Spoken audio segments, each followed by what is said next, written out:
Hello and welcome to Swati Giri English academy. आज हम देखने जा रहे हैं स्टूडेंट्स 8th स्टैंडर्ड का लेसन नंबर 2.2 जिसका नाम है the house builder. Okay, this is a very good story.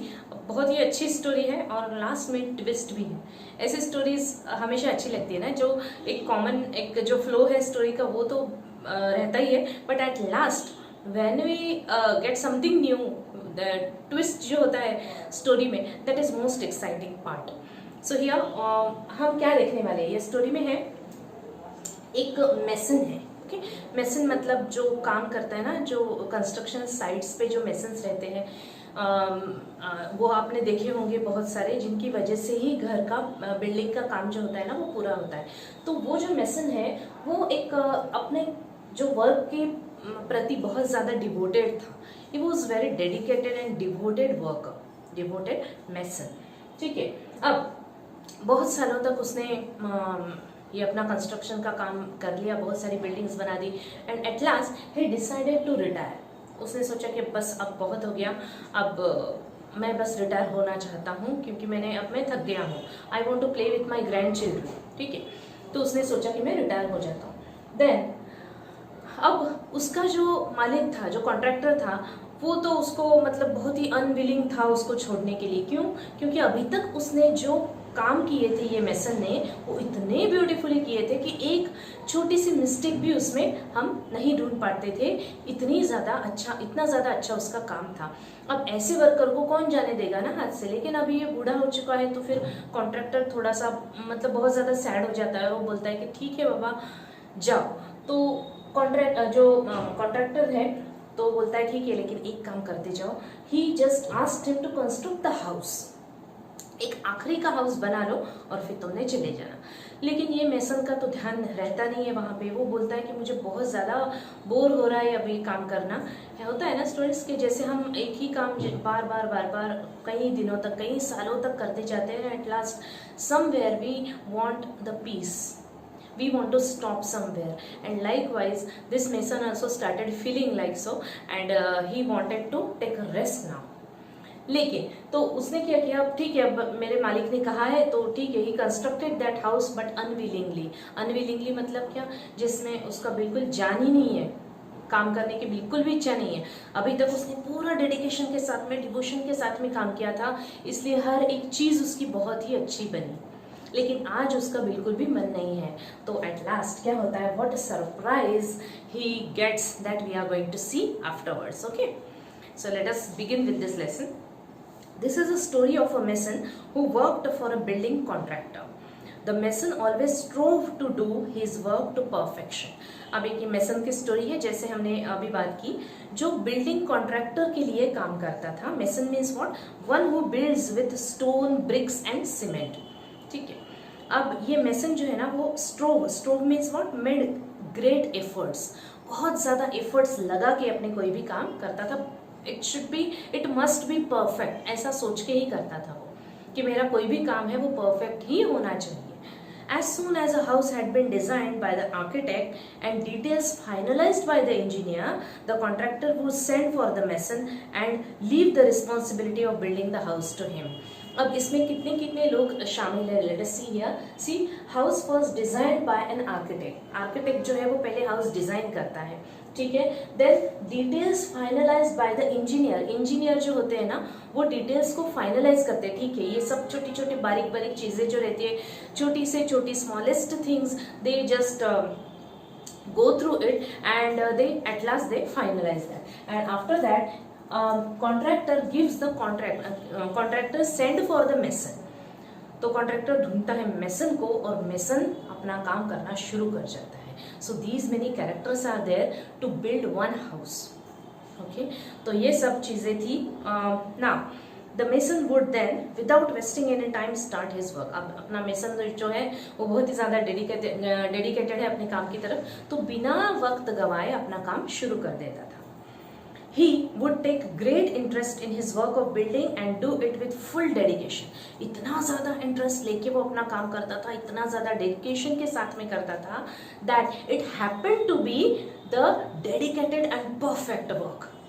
वो होना ही था उसका जो काम है वो परफेक्ट होना ही था, इस तरह से उसका काम था, बहुत ज़्यादा डेडिकेशन के साथ। He made sure that he use the best construction material of high quality, the measurement of the walls, doorways, arches etcetera.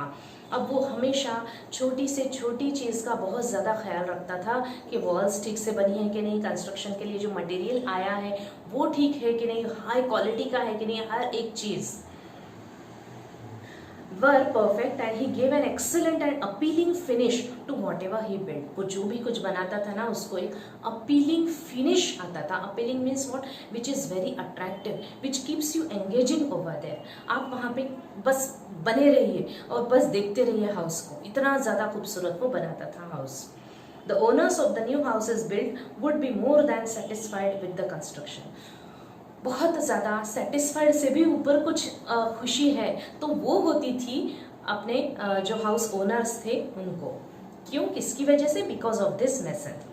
तो ये है मेसन का कैरेक्टर कि कितना ज़्यादा वो अच्छा था और कितना अच्छा अपने काम के प्रति डेडिकेटेड था.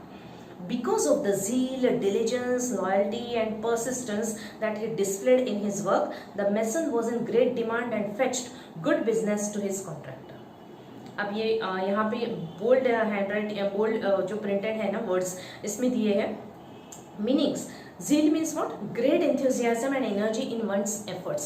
हम कोई भी काम करते हैं ना, we have to do it with great efforts. That is called zeal. और सिर्फ एफर्ट्स नहीं हमें करने हैं तो उसमें enthusiasm भी डालना है, बहुत ज़्यादा जोश के साथ में अपने को वो काम करना है. That is the zeal. Diligence. Diligence means constant and careful efforts. Not only efforts, but you have to take it.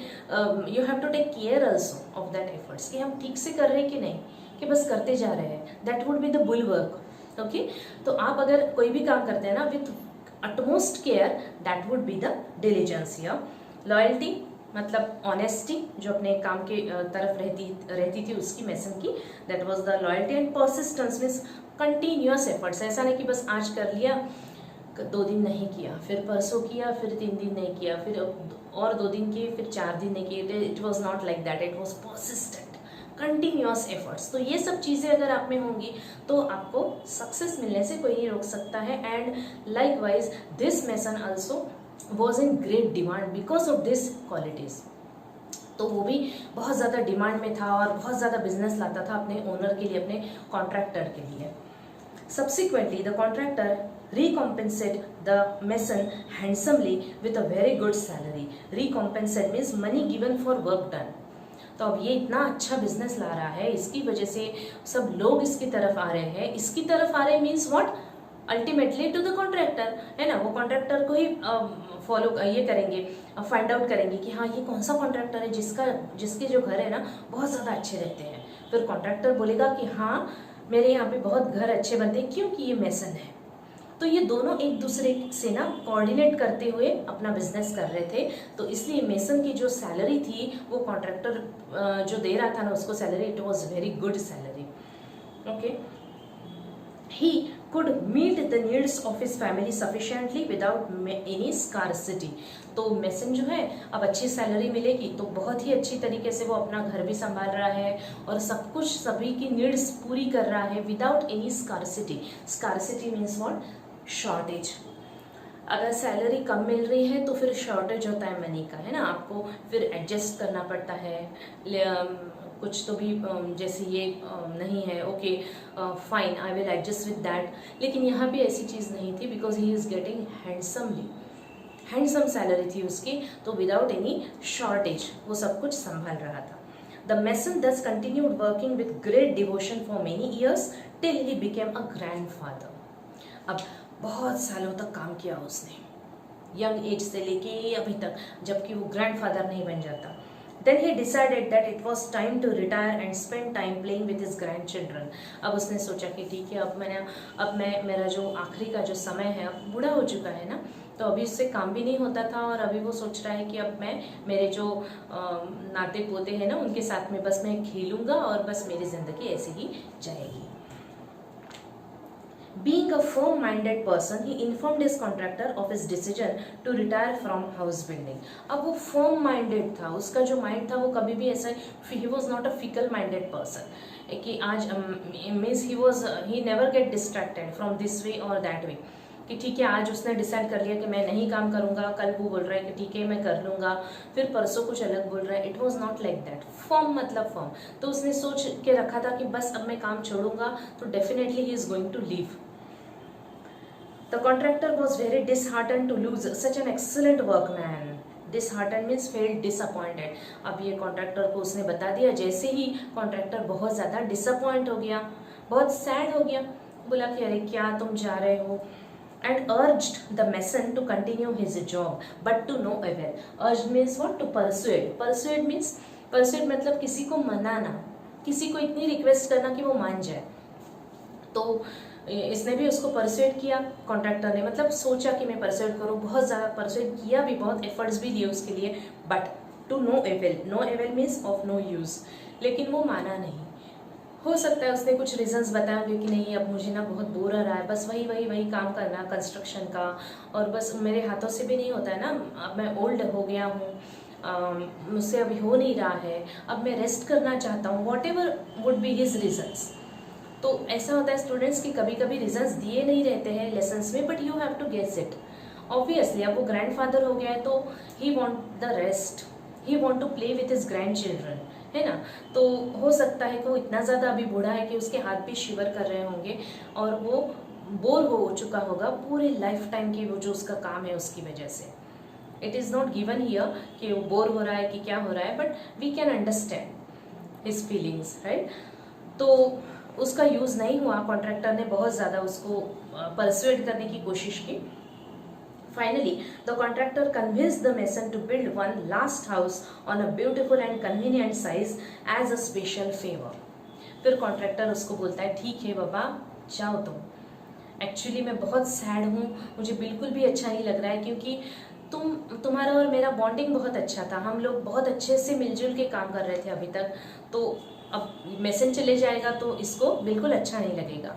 तो बोल रहा है ठीक है लेकिन एक छोटा सा फेवर करो मेरे लिए.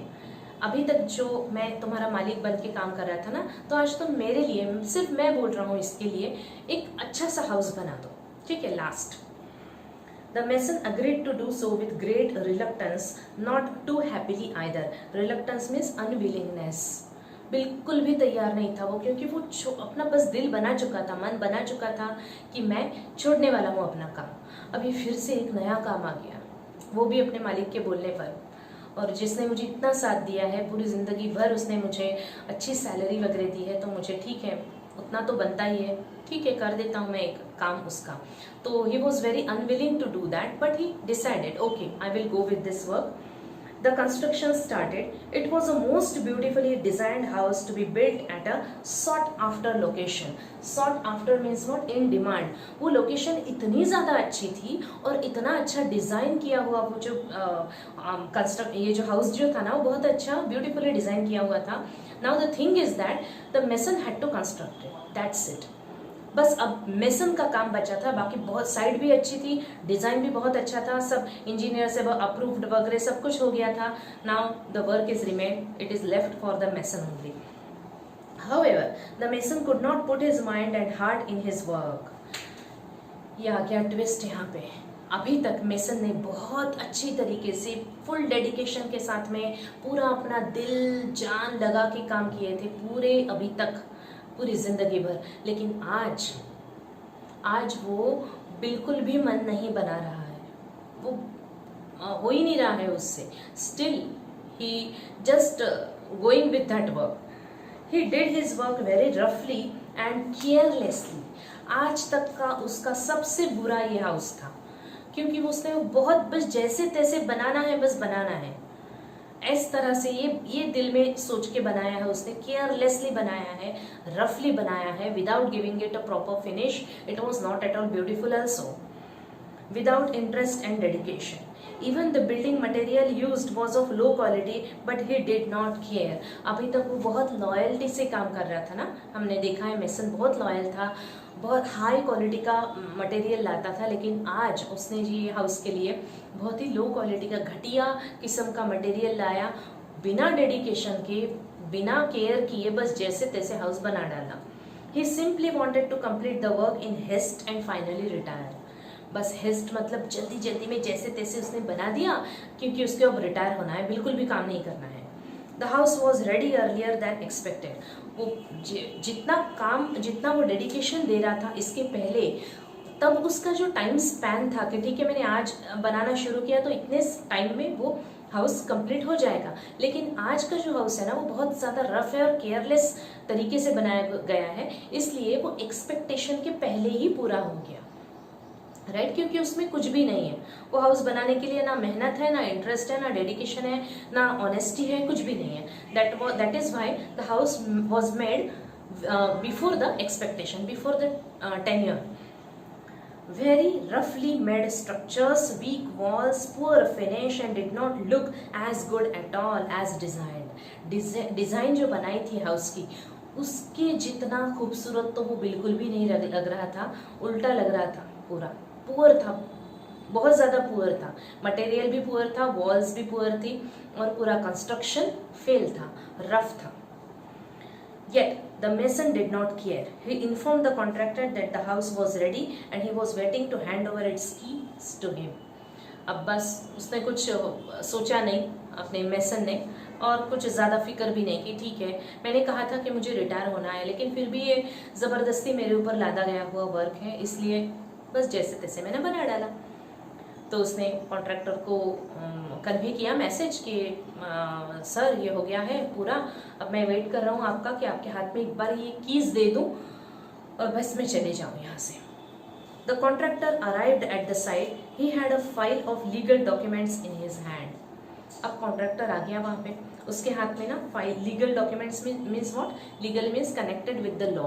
वो लॉज वगैरह जो रहते हैं वो सब जो उसमें रहते हैं ना डॉक्यूमेंट्स में, कायदे कानून, rules and regulations, this and that, तो वो सब फाइल वगैरह उठा के आ गया यहाँ पे. The mason handed over the new house keys to him. नए हाउस की जो कीज थी वो मेसन ने उसके हाथ में दे दी.